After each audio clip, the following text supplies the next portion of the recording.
G'day everyone, Jayden Moorea here.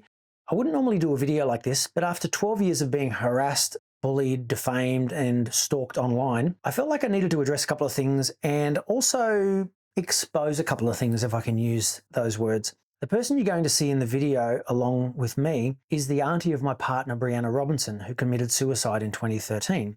Now, I'm not going to name this woman, but she has spent the last decade harassing me, defaming me, abusing me, and telling everyone in the world that I murdered her niece. That's obviously been proven, and I've been acquitted of that. But her unhinged behaviour has just gone on and on and on, and I haven't been able to say anything because, unlike her, I've let the legal process play out, and I've not tried to manipulate things using the media like she has. Let's have a look at this video. Let's have a listen to what she has to say, and I'll stop the video throughout and rebut a little bit here and there. So this is her. It's an update to Bree's Army, just letting you know that as I thought, it would be adjourned today. He doesn't have to go back. Well, he won't even be at court. How ridiculous is that? You're on charges and you don't even have to be in court. What we have a lawyer for. You don't have to go to court when you've got a lawyer. It's just a mention. It was literally just a mention and another mention. It was something, the police were delaying something because they didn't have evidence or something. Just shows how ridiculous our legal system is. He should at least have to be in court. So he doesn't have to go back to DV court till, I think, April. Yes, I was charged with 9 stalking charges, which were domestic violence related. However, all of those have now been dropped. So there wasn't any domestic violence, but she likes to just put that in there just to, you know, make it a little bit more interesting. So yet again, it's another wait. If you're outraged like we are. Outraged. We all need to be outraged. This is the problem with domestic violence at the moment. Women and the media want you to be outraged, like that's going to fix anything. Outrage is not going to stop domestic violence. Fighting fire with fire and fueling more fire with anger is not going to stop domestic violence. Domestic violence is only going to be stopped when we pour love onto the fire, not anger and hate like she wants. Murderers getting out on bail. It's going to be another 2 years before we get him to court. 2 years that he's out. Did she just call me a murderer? It's lucky for her that there's a statute of limitation, and this video was made, I think, in around about 2020. Now, I obviously wouldn't have tried to sue her for defamation back then because I had a murder charge to deal with. But if she ever says that again, I will sue her fat ass so quickly she won't know what hit her. 2 years that he's out. If you're just as livid as I am and you want justice for Bree and all the other women that suffer through domestic abuse and violence, please show your support. You can tell she's making stuff up there because she's stuttering on her words. I mean, the fact that she's livid is ridiculous. And she's saying she wants justice for Bree. Well, there was justice for Bree. It was ruled that she jumped, which I've said all along and all the evidence has said all along. As for the DV, again, there was no domestic violence and that's been proven in a court. So the outrage is not helping anybody. I'm down to Southport Court at 12 o'clock today. We're honouring Bree, but we also need everyone's support. By the way, the parasite that's just off her right shoulder is the grub from A Current Affair, Chris Allen. He's obviously there and she's been like this in his ear for the whole time, trying to get more outrage and trying to get the media narrative to, you know, hate men as they do. But he's a little parasite. He's hidden in the bushes out the front of my place. And I like to have a bit of fun with Chris because he's just a dumb little idiot. Anyway, that's him. Everyone's support so that we can push and tell Yvette D'Arth, our Attorney General, that enough is enough and we want Dan Sheeran, Jayden Moorea back in jail. Let's revoke his bail. Together, Australia. Why would you revoke someone's bail? Politicians aren't there to police laws. They're there to make the laws. She's got a petition that she wants to take to Yvette D'Arth. A judge granted me bail, Supreme Court bail, after I'd been in custody for 10 days. A female judge, mind you, knew how weak the case was against me and that there was a very good chance of me beating it, which I did in the end. So if I hadn't have gotten bail or if they had have revoked my bail, I would have spent 6 years in custody for a crime that I didn't commit. Is that justice? I don't think so. But again, let's hear her rant on a bit more. Together, Australia, if we stand tough, we can get him back into jail. But I can't do it without you. You can't do it with Australia either, sweetheart, because you can't put an innocent man in jail. Sorry. Hi, Australia. 6 years ago, my niece, Bree Robinson, at the age of 21, was thrown to her death off the 11th story balcony that she shared with her partner, Dan Sheeran. Again, did she just call me a murderer? Did she just say he threw her off the balcony? Again, she's lucky that there's a statute of limitations. If she wants to go and say that again, look out, because I'm about $300,000 down in legal fees. So that'd be a nice little buffer for that if she wants to go and call me a murderer again. But no, it's been proven. All the forensic evidence showed that Brianna actually climbed over the railing and jumped. Who's now formally changed his name to Jayden Moorea. Yeah, so bitches like you don't stalk me. That's why I changed my name. I was sick of being harassed. But anyway. The police charged him with her murder a couple of weeks ago. He's now out on bail. Yes, because I was innocent. Murderers should not be out on bail. I agree. 100% murderers should not be out on bail, but innocent men and women should be on bail. I want this revoked. I started a petition. I have 25,000 people behind me. I went to Parliament House today to hand over the petition to our Attorney General, Yvette D'Arth. She refused to see me. She said she can't help me. That's right, she can't. It's not Yvette D'Arth's job to revoke someone's bail. I call absolute bullshit. I call bullshit on you, sweetheart. She claims that she had a dream that I murdered Brianna. Like, seriously, she wasn't there. I'm the only person in the world that saw Brianna jump off the balcony. Anyone else can go and get fucked if they think that they know what happened. Together, the Australian public, we can change these laws. We can change these laws. We need to change laws that are supporting innocent people. Jesus, seriously, woman. Morning, everybody. I just wanted to give you all an update with... This is my first live video, by the way, but I just wanted to give everyone... Her first live video, and for the record, if you haven't noticed, she's in a car. Now, I gave her the benefit of the doubt to start with, thinking that she was using the reverse camera on her phone, and that may flip the image, which means it looks like she's in the driver's seat in Australia, but she's actually in the passenger seat. But no, I checked it, and she's actually driving. So what she's doing right now is something illegal, but she's ranting and raving with a live video, trying to stop me from living my life for something that she thinks I did that was illegal, that I actually didn't. The irony?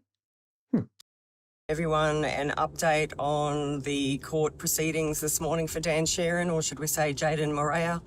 She loves saying both my names. I love it. Absolutely love it. Dan Sheeran, or shall I say Jayden Moorea? Thank you. So my family and I were there this morning, my two girls and my husband and my sister. The two girls, the eldest one, as I mentioned, was on Love Island and is a porn star. And true to form with Hene lawyers, with their tactic. Tactics. I like that. Good plug for my lawyer too, Chris Hene. They've adjourned it until, was it the 29th? 19th. 19th of February. So they're the tactics that they play, but... Interesting that she thinks that it's our tactics. I was on bail in total, actually, for nearly 7 years because the police kept delaying things. Even after we had a committal hearing in 2021, it was pushed up to the Supreme Court to go to trial. And from the committal hearing, the DPP has 6 months to make a decision as to whether or not they believe that they can get a conviction and decide if they want to go to trial. We kept getting requests for them to delay it and adjourn it and adjourn it and adjourn it. The DPP took 2.5 years to make the decision that they were going to drop the murder charge. So it wasn't my team delaying it. We wanted it over and done with as quick as possible. So she's full of shit again. I'll be there every step of the way to look at his smug face. Here's my smug face right here, sweetheart. It wasn't smug at all, but it is very smug now because I've proven you wrong and I've proven police wrong. And all of the evidence has made me this smug, so thank you. He was in a T-shirt, a pair of shorts, and no shoes on. Yeah, I was in the watch house. He looked like he hadn't slept all night. Hadn't. He would not look at me at all, or my family. You know why I didn't look at her? Because if I did, I probably would have jumped the glass balustrade and gone over and punched the fuck out of the bitch because she's been an absolute mole to me for the last 12 years. She stalked me, harassed me, bullied me, threatened me, called me all sorts of names, including a murderer. So if I hadn't looked at her, I probably would have punched the fuck out of her and then I would have ended up not getting bail. So, you know, why would I look at you? He could feel the vibe. He knows we're not going away. Oh, bless you. I know you're not going away. You're delusional, but I know you're not going away. And look, as I say in my new book, What Other People Think of You Is None of Your Business, I actually applaud her for her tenacity because despite the fact that she is completely delusional and she has no evidence and that she's fighting a battle that she can never win, she's still going in there. She's still giving it a crack. She's still pursuing this despite it being a lost cause. I applaud that. I honestly do. And I mean that genuinely. I know I'm taking the piss out of her here in this video, but I genuinely have admiration for her tenacity and her determination. It's just ill-directed and misinformed, unfortunately for her. And I just want to give you an update that blows my mind that there are people in this world that stick up for people like Dan Sharons of the world, but what are you going to do? Thank fuck there are people like Hannay Lawyers, Gatenby Law, Mark Donnelly, Bob Butler, my barrister Angus Edwards, who was the best around, my other lawyer Michael Gatenby, who's helped me deal with the 9 stalking charges. If it wasn't for these people, innocent men and women would be in custody and would be serving time for crimes they didn't commit. These guys do a wonderful job. And I know on occasions they have to defend people that are guilty of things, but in my particular case, the world is so lucky to have someone like Chris Hannay and Michael Gatenby. Anyone who thinks that a criminal lawyer doesn't do a good job is just delusional. Yeah, so we'll just keep persevering. We'll be there on the 19th of February. And we shall eyeball Dan again and let him know that we are not going away. I know many of you have reached out to me over the last few months asking for an update with the trial. Okay, so this video was filmed the day after the Department of Public Prosecutions dropped the murder charge. And I have to be honest, I do actually feel sorry for Brianna's family. All of them, including her auntie, because they've had their hopes up for 6 years. Then I got charged with murder. So they really got their hopes up thinking that there was going to be justice, as they call it, only to be let down. And I'm sorry that I haven't been able to get back to you until now. Just a quick note as well. If you notice she's got a big cast on her arm, I don't know what's happened there. That's not just a broken forearm. That's a big ass cast. Ever since Brianna committed suicide, has documented on a couple of occasions how her health has been quite bad. You can see in the video she's put on quite a lot of weight now since the initial videos, and she's got this arm in a cast, and she said she was really sick. That's no surprise to me at all, because when somebody has that much anger and venom and hatred in their heart, it affects your body. It affects your nervous system. The amount of hate and anger she's got towards me isn't hurting me one little bit, but it is hurting her, obviously. So my advice to her would be to drop the hate. You know, you're only hurting yourself. Hating someone, as Tony Robbins always says, is like drinking poison and hoping that they die. We found out quite a few months ago, but it's only been formally told to us again today when we met with the Director of Prosecutions. And I'm sorry to have to tell you, all this is deeply disheartening, but we won't be going to trial. Again, it's deeply disheartening to them because they were led down the garden path with a bunch of lies. They were led to believe that their daughter and their niece's death was something more than suicide, but it wasn't. And I think that's at the crux of what the family is about and where all this anger is coming from. It's not necessarily anger pointed towards me. It's their own anger and frustration from within that they're outwardly projecting towards me. The revelation underscores the profound letdown not just by our justice system, but also by the shoddy police work that has plagued this case from the very beginning. In some ways, I kind of agree with that statement. I wouldn't say it was shoddy police work. The forensic police work was quite good. However, the detectives who charged me with murder, that was a bit shoddy because that was just careless and reckless. And they did it based on a bunch of ex-girlfriends that said that I was this and that and gave statements which led to the 9 stalking charges that I was hit with. But unfortunately, the police actually coerced most of those statements out of them, and that all fell apart when it came time for us to push to go to trial, and hence why those 9 stalking charges have also been dropped. So I kind of agree a little bit that there was some shoddy police work, but not in the way I think she's suggesting. For over a decade, nearly 11 years now, I have fought for Brianna on behalf of my sister and my nephew. Again, she hates her sister. And in the belief that I would get justice for our beloved Brianna. You can only get justice in the way that justice is meant to be. You can't get false justice, and that's what she wants. She wants false justice. She wants me charged with murder and convicted of murder when I didn't murder Brianna. You can't have that. She wants the justice that she believes is correct. But unfortunately, that's not the justice that will ever be served because Brianna committed suicide. It's evident that our laws are outdated and lack the necessary teeth to ensure that those who commit heinous acts, particularly in cases of domestic violence, face the consequences they deserve. I think in many cases they do. There's a big thing about domestic violence in Australia at the moment and around the world, and I 100% agree that women should be protected and perpetrators should be punished. But there's also, unfortunately, a lot of false allegations out there, and I'm not tarring all women with this brush, but there are some that are making false allegations. It's a sad situation that we're in with the world where we've got people doing that. And that's a different video. That's a different conversation about how we stop domestic violence. I, like anyone else, want the rates of domestic violence to be decreased. And they are. If you actually look at the Australian Bureau of Statistics, the rate of partner homicide over the last 40 years has been decreasing, not increasing like the media and people like her want you to believe. Too many women suffer and too many lives are lost at the hands of their partners. As I said, I agree. But she's weaponizing that in a case that wasn't domestic violence. There was no violence in our relationship, mine and Brianna's. It was a loving relationship. It had its issues like any other relationship. Disappointment in today's decision, it won't deter me. In fact, it's going to fuel my fire. It's okay to not deter you, but again, you've got to realize when you're fighting a losing battle. And by that, I mean a battle that you can't win because she's hoping to have somebody charged and convicted of murder who didn't murder someone. That's delusional.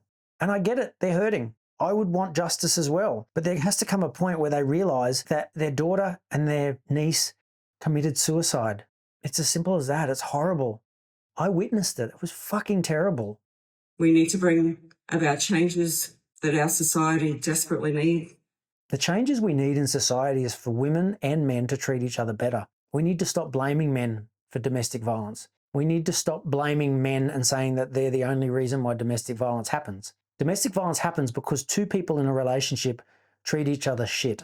I'm sorry, but that's the truth. Women do things to men and men do things to women. And I'm not here blaming either or, women shouldn't do this, men shouldn't do that. We should all do better. We all need to treat each other better. And I talk about this, I've got a chapter on this in my book, What Other People Think of You Is None of Your Business. And it's quite confronting because like I said, I, like anyone else, want to reduce domestic violence. People should feel safe, whether it's men or women, but we all need to treat each other better. And I talk about this in my book. We need to stop blaming each other and saying men don't do this, women don't do this. We just need to treat each other better. I will continue to fight for my Brie. I made a promise to her. She didn't make a promise to her. She made a promise to her coffin after she died because she had a dream that she witnessed me throw her off the balcony or something like that. Like, that's all well and good. But at some point, you've got to realize that you don't know the truth. Nobody knows the truth except for me. And now that's been proven. And I will continue to fight for the victims that are also in Brie's army. That's where she's alleging that I have other victims. She claims that there's 70-something victims. The police charged me with 9 stalking charges. Well, guess what? As of 2025, all of those charges have been dropped. So there are no victims. I've never been violent. I'm not a violent person. My words occasionally are cutting. I can say some very cutting things. I've gotten good at arguing. The fact that I can argue better than someone else, is that wrong? Maybe. But I've never been violent. Never in my life. And I will stand up for myself like all men should. And this is probably the crux of why I'm doing this video. It's because what I've been through is something that many other men have been through. I've had men who have read my book recently and have messaged me and said, I was charged with rape and I was acquitted, but my life's been ruined. We need to stop this blaming of men. If a man has done something wrong, absolutely, he should be punished, 100%. But the false accusations against men at the moment is fucking ridiculous. It is so ridiculous. So many male lives are being ruined because of false allegations. And while I agree that a woman should be protected and all women should feel safe, men should also feel safe and know that they're not going to be accused of a heinous crime when they were innocent. Who are right now suffering in silence. They weren't suffering in silence. They've been very vocal on social media. I've been abused by half of these women. This is a call to action, not just us, all who believe in the legal system. We need to be able to protect the vulnerable and ensure that no one else need to endure the heartache that we have carried for almost 11 years. I agree that the vulnerable need to be protected and that we need to protect women in particular. But to say that they've carried that for 12 years is absolute bullshit. What they've carried is the guilt of knowing that they treated Brianna badly and that on the back of that, with all of the pressure that she had in her life, she committed suicide. So there's a bit of an insight into what people say on social media and debunking a few myths and false narratives. As you all know, anyone can say anything on social media and there's not much fact checking. So everything I've said in this video can be backed up and I'm happy to do that. If you've liked what I've said or if you've got an opinion or you disagree, put it in the comments. I'm happy to have that debate and I'm happy to talk about it. I haven't spoken for 12 years, but now that I've been cleared of all 12 charges after 7 years of being on horrendous bail conditions, I am going to talk about it. So happy to subscribe. There are plenty more videos about Brianna and other stuff as well as self-help videos. I've also got my brand new book that I mentioned, What Other People Think of You Is None of Your Business. If you want it, you can go to my website, jdmoorea.com/new book, where you'll see the links to all of the different platforms, whether it's an ebook, an audiobook, or a paperback. It's on Spotify, Amazon, Google, Apple, all of the big names. So check it out, and thank you for watching this video.